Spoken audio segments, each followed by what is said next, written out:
Good afternoon, BookTube. Welcome to Jackie's Reading Corner. And the weekend is finally here for me. It's hump day that everyone loves, I get so annoyed by that commercial. Every time someone brings it up again, makes that joke. I mean, it's cute when my nephew Harrison does it because he's just cute. But when adults do it, it's annoying. But, I'm leaving tomorrow to visit my sister and spend the weekend with them, and we will go apple picking with the Anderson side of the family. And not only that, but after 3 years, I finally get to see my best friends who are still in Maryland. Larissa and the other Terry, or Therese. And I don't know if I'll see Therese or not, but I'm going to see Larissa, and I'm going to spend the night because my mom's saying this kind of makes up for since we didn't really get to do anything on my 30th birthday. That's what we planned to do. And of course, I had really high standards and wanted to go to Disney, but plans kind of fell through. Although to be fair, I realized that Disney was a bit much, and I was up for doing something else, but things things fell through. But I finally get to see, hopefully, both of them this weekend. If I get to see at least one of them, I'm happy, but it'll be awesome if I could see both of them. At least. And I might even get to meet Larissa's boyfriend, who I've heard and seen pictures of. If he's the one I'm thinking of, he reminds me of one of my coworkers, as far as looks go. But anyway, so first, I'm going to kind of do an update video of my reading. And, of course, I was working all week because this weekend trip's coming up. And then right after, a week later, I'm going to Florida. So I didn't get much reading done. But actually, so I saw it chapter 2 a few weeks ago, which I think I talked about in a video already. And so I had the urge to read the story, continue reading the novel, and in fact I started from the very beginning because there is so much mythology and so many details and so much history to this made-up town that I just want to start over from the beginning. And it had been either a year or two, but I got pretty far. I got to page, not this time, but before I restarted, I had been on page 710. So that's a pretty good chunk of the way in. But it was there was so much I probably didn't remember. Although once I start reading, it's all coming back to me now. Okay, that's really bad. Every time I try to do that, it's so off key. So bad. But I'm almost done with the phone calls part, the chapter where Mike Hanlon, who was the only member of the Losers Club who stayed behind, and now he's calling everybody to remind them of the promise they made 27 years ago that if it came back, which of course it came back. Annoying. He's annoying. It is annoying little pest. You just want to squish. So he's making the phone calls. The first two chapters in Beverly's little section are really kind of hard to read because, the first chapter is, of course, Georgie's death. And this time around, when I saw it on the movie, I actually cried. In chapter 1, not when Georgie actually died, but when Bill and Georgie are talking, where Bill's talking to what looks like Georgie, but it's Pennywise, of course. Way to ruin a moment, Pennywise. And just, it's such a heartbreaking moment, and I think the reason why I was even more prone to cry in that, because, first of all, it was a little longer. There was more of a moment between Georgie and Bill, even though it wasn't Georgie, than in this one rather than in the original mini-series that came out in 1990. And plus, I have two nephews, brothers, and I feel like seeing two brothers on screen in a movie or a TV show just gives me even more feels, because I just think about Harrison and Daniel. It's the same with, watching, like, Sam and Dean on Supernatural. I mean, although I've watched them enough times that they don't, I mean, I'm not sad for them, but I don't burst into sobbing, hysterical tears when they're, because my heart is made of stone. But, so that one wasn't, that first chapter is, it's not as hard, but the second chapter is the part where Adrian Mellon is killed. And that, I mean, I'm not bursting into tears or anything, but just the hatred he experiences and the bigotry, and I think that's the word I'm looking for. I'm not 100% sure if bigotry is the right word, but he, just so much, and then basically he gets thrown, they basically give Adrian to Pennywise, not realizing that's what they did.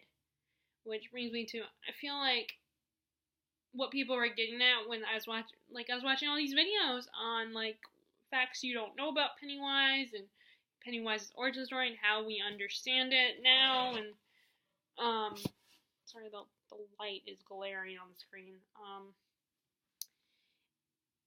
And I'm coming to the conclusion, I think that from watching their videos, and I guess this is just me spelling out what they say on those videos, that, like, Pennywise feeds on both the hate and the fear.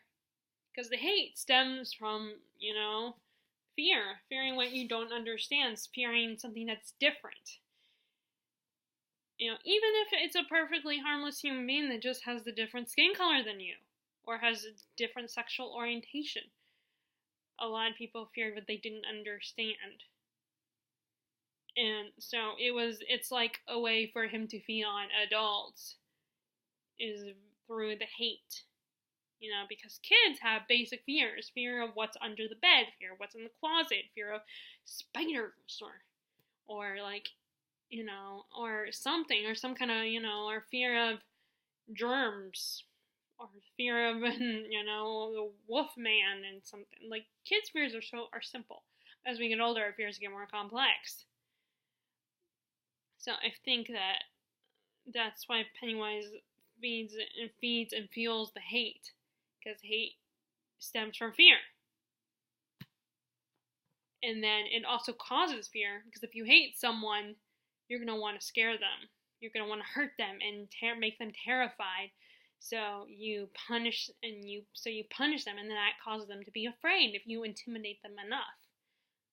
And that's what those kids did to Adrian. They intimidated him enough because they used the F word on him, and they abused him, punched him in the face, kicked him, made him bleed, and then throw him in the river. And that part just, and I think, like, it was harder to read it in the book, which normally I get more emotional. Although, like, I didn't get, like, I wasn't crying or anything, but it was very uncomfortable and just made me so angry to read. And I think because it was like, it had been a long time, and I remember that scene. I remember hoping they would include that scene in the movie, or being excited. Not that, oh, this is so fun, such a cool scene, but I feel like it's an important scene in the story. So I felt like they should, if they can, to include it. I understand why they wouldn't include the miniseries. It's made for TV, and that movie came out back in 1990, so unfortunately it would be a risk to include something like that in the story on screen. And they probably also didn't have time, and it wasn't, like, necessarily linked to the main cast storyline. Like, he's a victim of Pennywise, and it's just another example of Pennywise's evilness. And okay, and then after that is the 6 phone call chapter, and we get the backstories of the characters. You have Richie, who is a disc jockey. He's very successful. Ben is an architect, and he's also very successful. Stan is happily married, and he's successful in his accountant business, and he's doing well despite the fact his in-laws did not believe in him. And he's a good life apart from the sad fact that he can't ever, for some reason they can't have kids.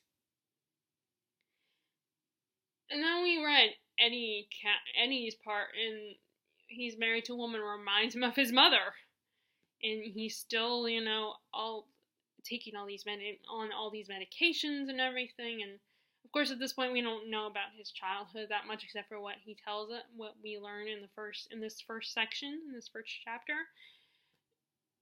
And the part with his wife Myra is very sad, because she's so, she's fighting to keep him here.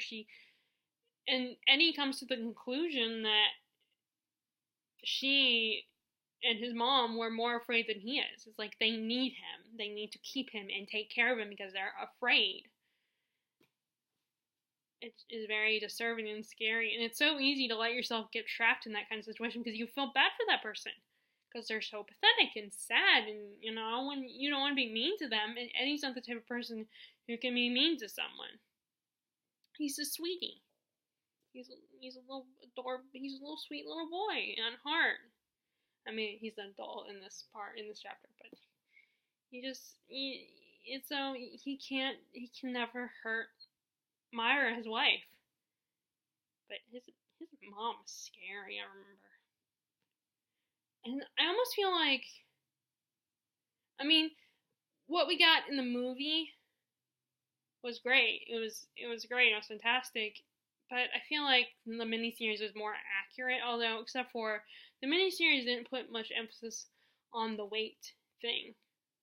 She was not as overweight. Like, the miniseries, the actress was wearing, I assume, a fat suit and stuff like that, making her, because, the actress wasn't, I don't think she was as, she's probably not that as big as Eddie's mom, Sonia Kasprak. But I'm glad though that the movie had the same actress play his wife, because that, like I said, in the book he realizes that she reminds him of his mother. And they didn't put that in the miniseries. In the miniseries, they had it where Eddie was revealed himself to be a virgin to his friends, and he's living with his mother. So it still gets the point across that he's a mama's boy and he's trapped by his mother. But but this one was more literal, while in the book and then in the movie that just came out, it was more metaphorical. He still is bound to his mother. He still hears her voice in his head. And then of course, Mike calls all the memories come flooding back, literally. And then in the movie, in chapter 2, they have a scene where he has a vision of, with his mom when he was he has a vision of when he was a little boy, and his mom was trapped in the back of the pharmacy, in the stock room or something. But I'm guessing that was probably Pennywise messing with his head and everything, because then the leper shows up and attacks him, which is really gross. I would be grossed out too, and I'm not even as obsessive compulsive as Eddie is. That is just plain gross either way. He's all the spit and slime and just all this, ugh. But, so that one was hard, and it wasn't as hard to read, but it was sad and frustrating to read. But then, okay, so the other chapter that was really, really hard to read, that I'm still reading, or not chapter, section, is Beverly's part. Because she ends up marrying a man who's just like her father. And he's all I need to teach you a lesson, I own you kind of mentality, and he doesn't like it when she smokes, which, okay, which, it's kind of okay, it's a bad habit, but you don't own her, you cannot tell her what to do. But that's what he thinks, and he's like a child, he's like a 12-year-old, he's like an 8-year-old with in a grown man's body. And it's funny that when he's trying to, after she gets the phone call, and he's and he finds out, and he sees her smoking, he freaks out with the smoking. His number one priority is punishing her for the smoking. That means something's wrong up here. And Beverly is more concerned and more terrified of what Mike said about how it came back, so it helps her get over her fear of Tom. And Tom does not like it, and he's thinking to himself that the way she's talking to him, telling him to stop and leave her alone and go away, and you need to calm down. He in his mind he's thinking she's talking to him like he's a child, and he's acting like a child. He's having a temper tantrum like he's a little kid. He just has the strength of a grown man, although he's overweight. He has the mentality of a child. And we do get a little bit of his backstory where we learn that his mother would, spank him too, would give him a whooping if he was bad in her eyes. So he's taking it with him and is doing the same to Beverly. It's very, but it's hard to feel sorry for the guy, considering it just explains why he is the way he is, because his mom is probably the same way towards him. Or maybe even his mom might have been married to an abusive guy too. I did not realize that I totally forgot that. Okay, so they did include in the miniseries that Pennywise lures Bill's wife. But actually, in the book, I totally forgot. It was Tom Rogan. He used Tom Rogan to lure Audra to Derry, to use her as bait. So I totally forgot about that. But like I said, when I've been reading the book, everything comes flooding back. I start remembering, like, a veil has been lifted. I start remembering everything. But this is the this is a long book. I have just gotta try not to, or at least take breaks, but make them short breaks. Don't take like a year or more to come back to reading this. I'm always afraid. That's why I'm tempted to bring this with me to Virginia. So I don't know. This might come with me to Virginia. So I'm currently reading this. I am almost done with this. One of my library books, Longbourn. Which is a retelling of Pride and Prejudice through the servant's perspective. And it kind of does go at first in the beginning in volume 1, because it also kind of set up like Pride and Prejudice is. It seems to be going in the direction of a literal retelling, but instead of the Bennett characters being the main characters, the servants are the main characters, and we have a servant girl, Sarah. She is the one who's kind of the love triangle. You have, the Darcy character, the quiet and reserved. This is in the form of this servant, James Smith, this new servant, that comes to their household because, the manservant that works for them, that, drives the carriage and does all the hard labor, he's getting old in years, so they decide to hire a young man to take his place. And, I meant to look this up. Let me see if I can... let me see if I can find the chapters.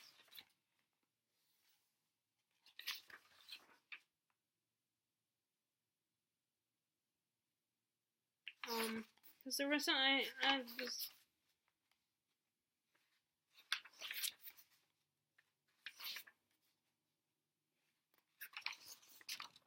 I'm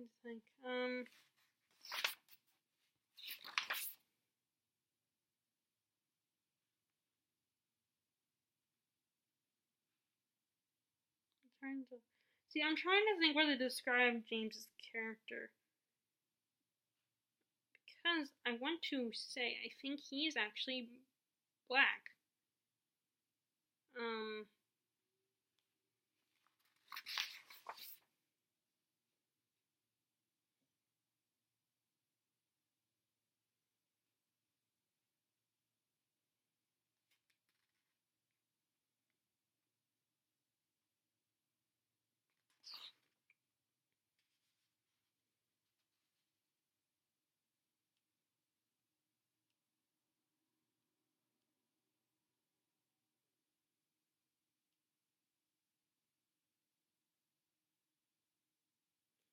Or he might be like a mix.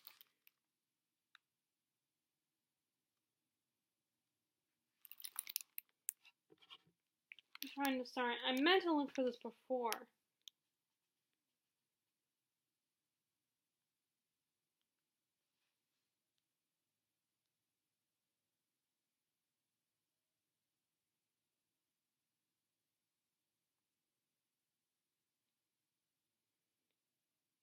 Like, he might be mixed. He might be mixed. And then the other, the Wickham character, who is this charming suave, good-looking, arrogant man, prick of a man. Where he works at he's a manservant of the Bingleys, and I think he's also, I think she describes him as black too. So I thought that was kind of cool, you know, that especially because, you know, diversity, it's been a big issue, and it's been brought up a lot more recently, in that people want more diversity in fiction, whether it's the character's physical appearance or having a disability or something like that. So I'm almost done with it, and if I read, you know, I'm gonna read a lot today, and I mean, who knows, maybe I could actually get it done today, but I don't know about that. I'll try to, but of course there's other things I want to do, like watch some TV, and you know, watch YouTube videos and stuff like that, and I got a good chunk of way to go, but I might surprise myself. I don't know if I'll bring it. I mean, I feel like part of me feels like, I should bring it so I don't forget anything, you know. But only would be a few days, so it's not like it's not going to be like a year if I don't bring it, you know. But I want to get at least a lot read so that I can actually turn this in. Although, I got, which, I did not know this, but, the librarian Terry gave me she allowed me to have an automatic renewal, because I had kind of mentioned that we were going to Florida in October, and the books are due back. The first date they're due back is October 8th, the next day that they're due back. You know, and I kind of, I was worried about that, because I don't want to have to, you know, call them or whatever, or risk the fact they're going to be late. So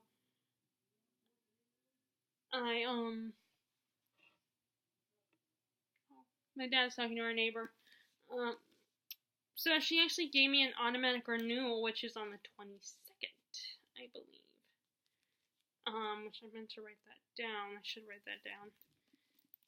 Before I forget. And hopefully I won't have as much trouble, because it's not like and part of the problem, of course, is that because I'm taking off this weekend, and then a week from next week I'll be taking off again for Florida, so they're working me as much as I was every day that I'm still here before my trips, which, like I said, is fair. So I don't get as much time to read, and sometimes you just really tired, you just want to chill and be lazy and watch TV. So,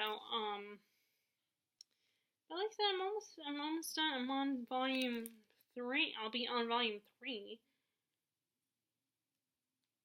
But like I said, it does kind of follow the Pride and Prejudice storyline, but it has started to actually deviate from Pride and Prejudice in volume 2, which I was actually relieved, because I wonder if that's Craig. Our other friend, he's like, does handiwork. So I'm wondering if he just stopped by. Because whenever my dogs are carrying around like that, you know someone's here. Or someone just came home.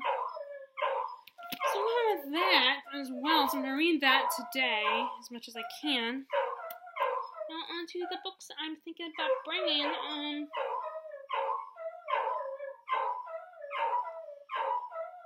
So I want to get a head start on, well, first of all, okay, so I want to try to avoid bringing fantasy, like my epic fantasy novels, like Way of Kings, Gardens of the Moon.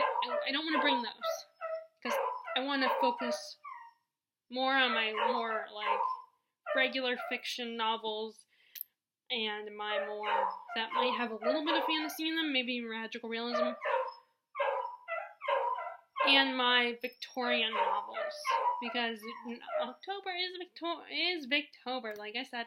So I'm trying to step back from the fantasy, or at least not like the hardcore fantasy, which is very frustrating because that means I can't watch like Elliot Brooks, her videos, or Reagan from Peruse Project's videos, and some of the other booktubers I absolutely love, because they talk about fantasy all the time. So they talk about series that I put on hold, and whenever people bring it up, it's on my mind. I'm like, oh, I have to read this. Maybe I should read this one. Oh, and I have to get back into reading this one. It drives me crazy. Because I keep thinking, oh, I have to get back to that book. I have to read that book. I have to, read more into that book. But unfortunately, because I'm reading so many books at the same time, that's the other part of the problem, is that I'm focused on so many of those books. I've dabbled in a lot of them, so I read them very slowly. And again, whenever someone mentions that other book, I'm like, oh, I better start on this one. Oh, I need to finish this one. I need to get to this one. And just be like, okay, you don't have to. No one's pointing a gun to your head. You don't have to get it done now. But I just can't help because I always feel guilty. But I'm gonna try to step back and not bring those with me. I'm not bringing all the library books with me because, like I said, I got an automatic renewal, so I can just wait until the 22nd of August to get them to read them. But I'm bringing some of them. I think I'm leaving the 9-gallon box, but I am gonna bring the Power. I'm gonna bring the ones I just got.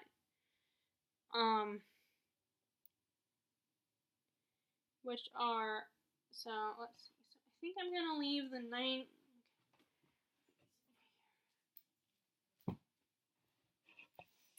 I think I'm gonna leave this one for now. I'll come back to this one later. I'll read this one when I get back. Christine is quite a backlist. So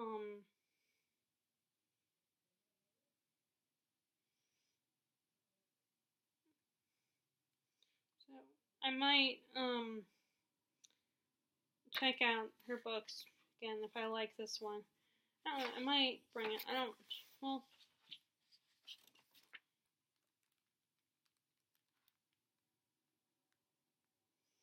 Yeah, I think I'm gonna leave this one for now. Sorry, the dogs are scratching.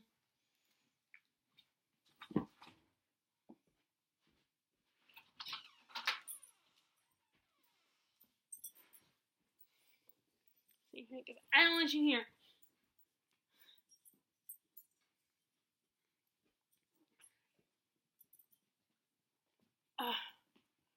But anyway, I think I'm gonna hold off on this one and read this one. This is a staff pick, actually. I think it's really cool. I'm gonna read this when I come back.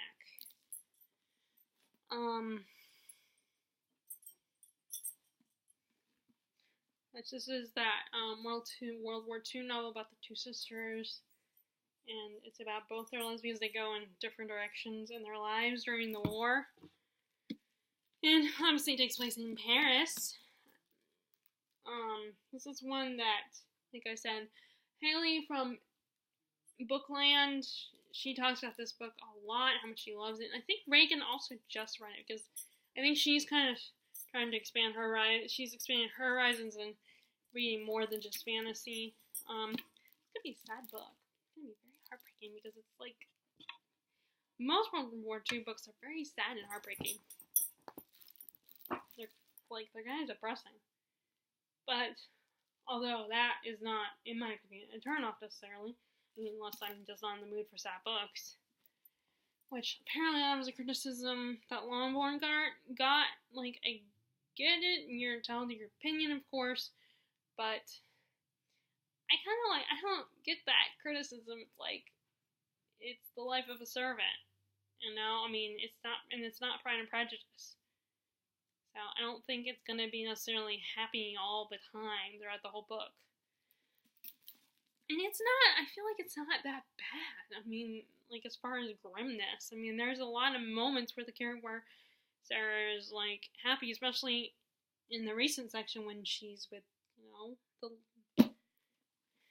with her love interest. It's also kind of funny, too. There's a lot of funny moments. Okay. No, I'm not gonna bring that one. I'll leave behind. So I think I might bring this one because I feel like I need to start one of my Dickens, and that is Oliver Twist. And I got this one out of the library because I have it in a bind up collection.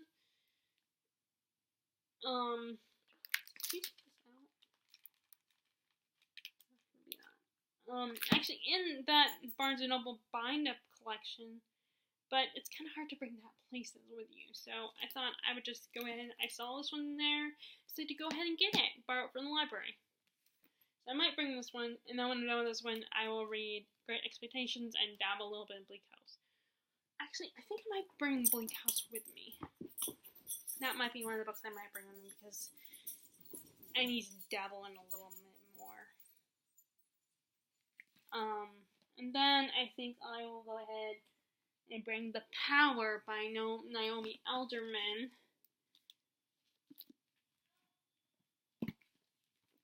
As well. I did get Wuthering Heights from the library, and I like this edition. I like editions that look old, like old books. Although it's kind of, I wish that it was, I wish that it had, I appreciate the large print. It has,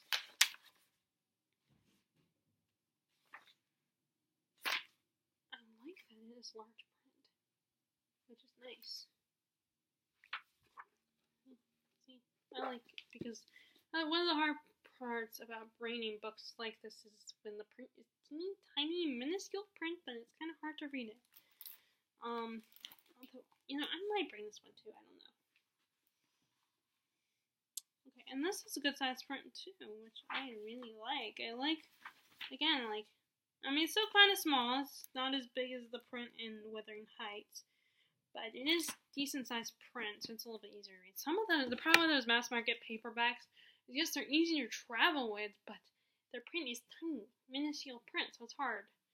I mean, even in fact, like in here, or in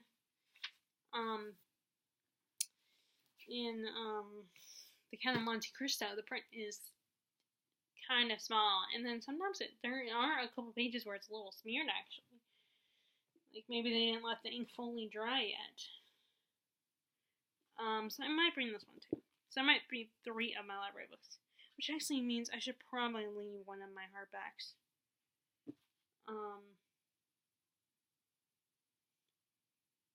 It's just so hard to narrow it down. Like, I try every time to narrow it down, but it's very hard. That's why I end up bringing like 5-10 books with me when I go either to my grandma's or visit Jessie.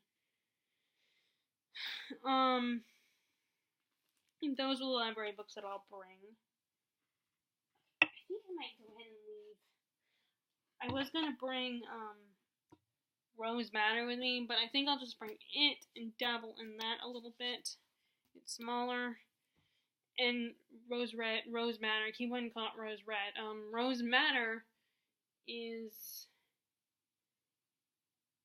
a hardback, so it's, and I kind of want to bring one of my nonfiction books, to dabble in that a little bit for once. Okay, and then the other one, I'm definitely, let me check something real quick. Okay, yeah, okay, so good, it's in the 800 page mark, okay, good. I decided to bring this one as well because it's a, for Katie's challenge, Katie from Books and Things, her challenge is to either read a book and read a book that's over 500 pages or less than 500, like 150 pages or something. So I picked that one. And then I'm also, when we get back, I'm going to read the group book too. And that one will probably come with me to Florida, which is a play, Oscar Wilde's play.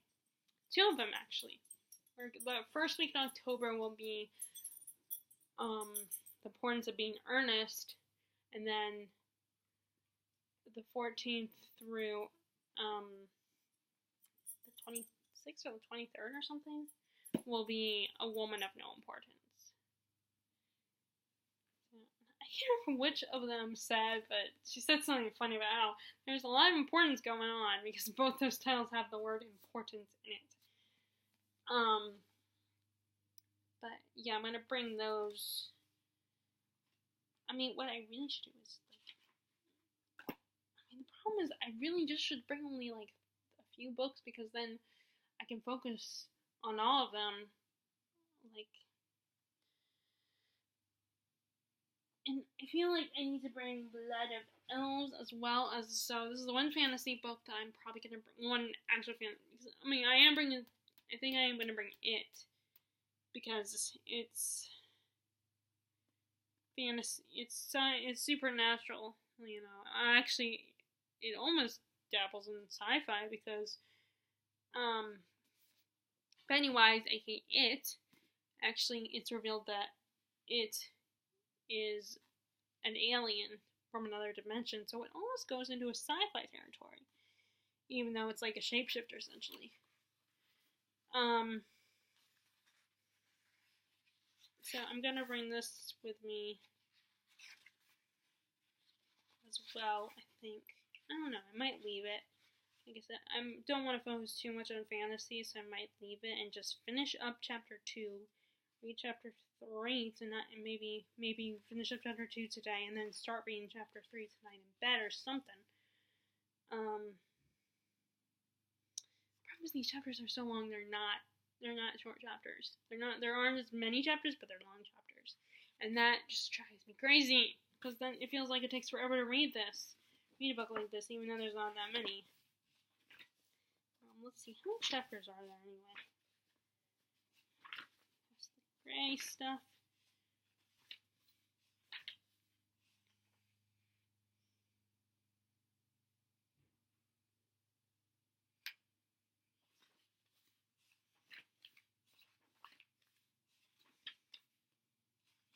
Okay, let's see.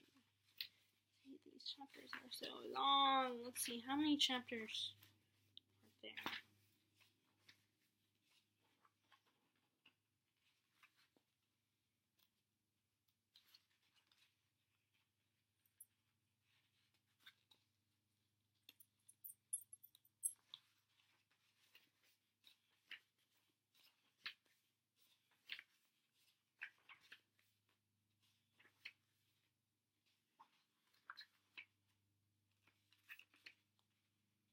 Alright guys, I'm trying to see. Okay, 1 second. Okay.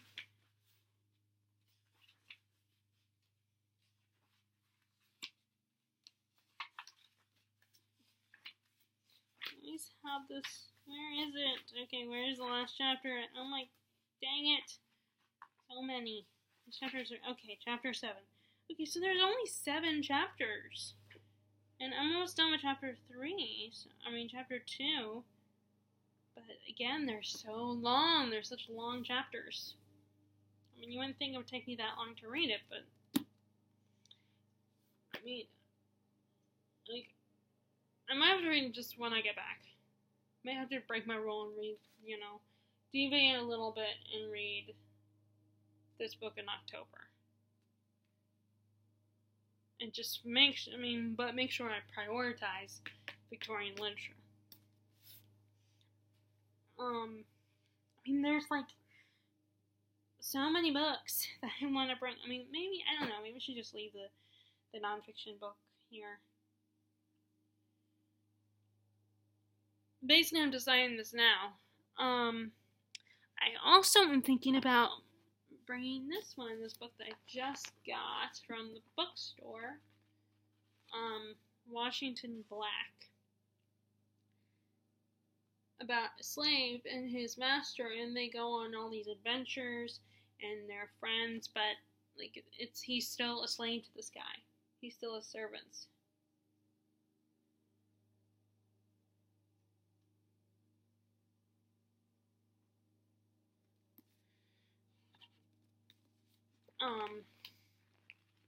So it kind of looks. I like that. I like that sound. So there's kind of this divide between them. You know, they're friends, but there's also this. There's always that underlying that he's a slave. He's still a slave to this guy. He's still a servant. And this was shortlisted for the Man Booker Prize in 2018.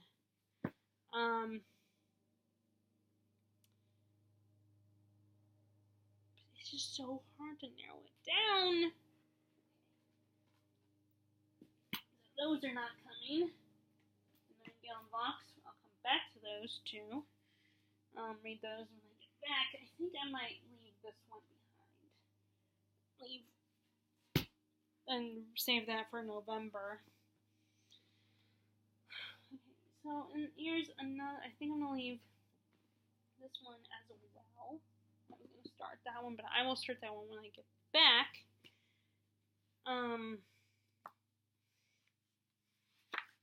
And I want to bring this one because I want to dab a little bit more in progress in this one as well, which is I'm looking at The Goldfinch by Donna Tartt. I loved her first book, and her first book physically is smaller than this one. And there's actually I think a movie that just came out. Sadly, though, it's not doing that well. But I feel like it's one of those things where only the people who have read the book probably want to see the movie. I mean, maybe I'm wrong there, but because I think it's not doing well at the box office.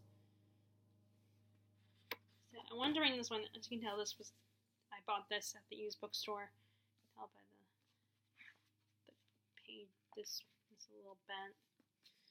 So I want to bring. This is another one I want to bring. It'd be so easy to like I could say, oh, I'll just bring these three, but then there's my library books I gotta bring, and then I also wanted to bring The Way We Live Now by Anthony Trollope, my first Anthony Trollope. I want to go and start this one as well. It's so hard to narrow down because there's so many Victorian novels I want to try, and there's Victorian novels that I want to get more into, like Dickens.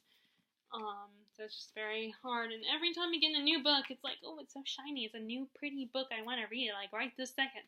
But then at the same time, I'm like, no, just wait, like, let it settle, let it savor it while you just bought it, and let it sit there and everything, and then, again, like, I'm at war with myself, basically. I'm like, oh, I want to read it now, I want to devour the story now, but then a part of me is like, no, wait, don't devour it just yet. Just give it some time.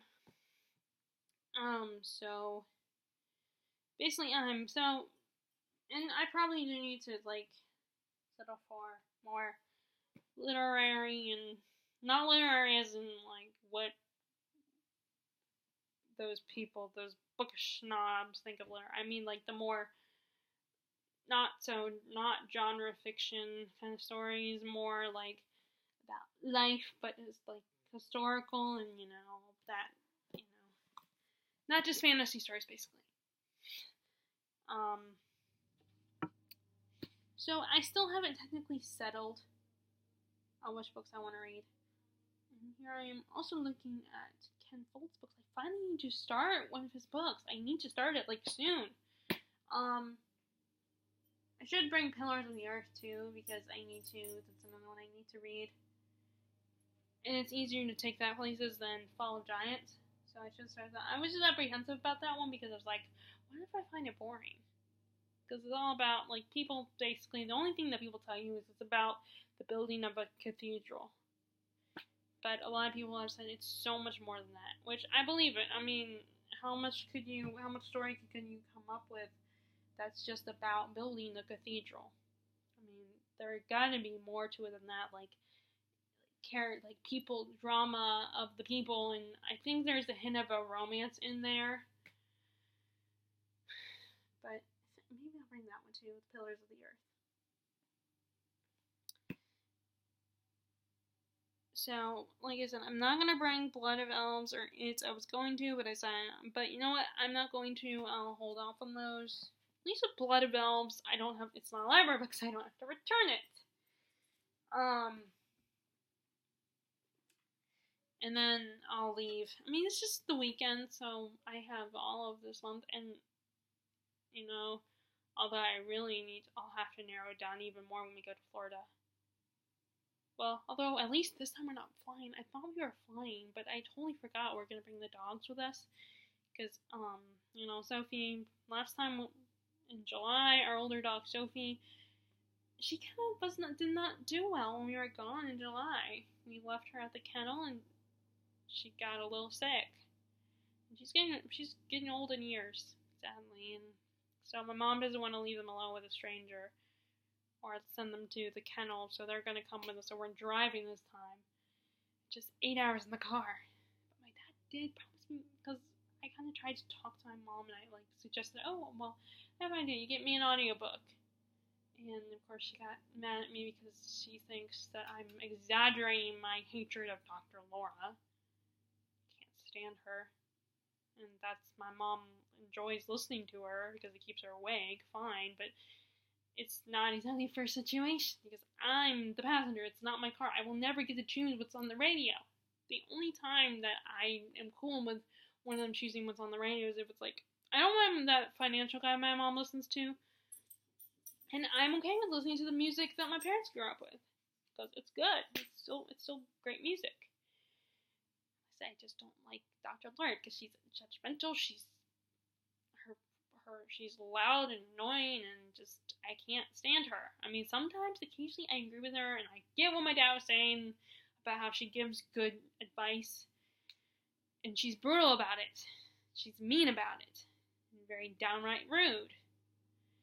And I want to enjoy my car ride. And I don't want to listen to music the whole time because the battery will run down.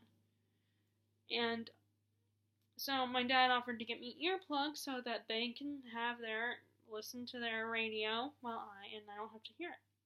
So I have to remind him about that and ask him about that. So,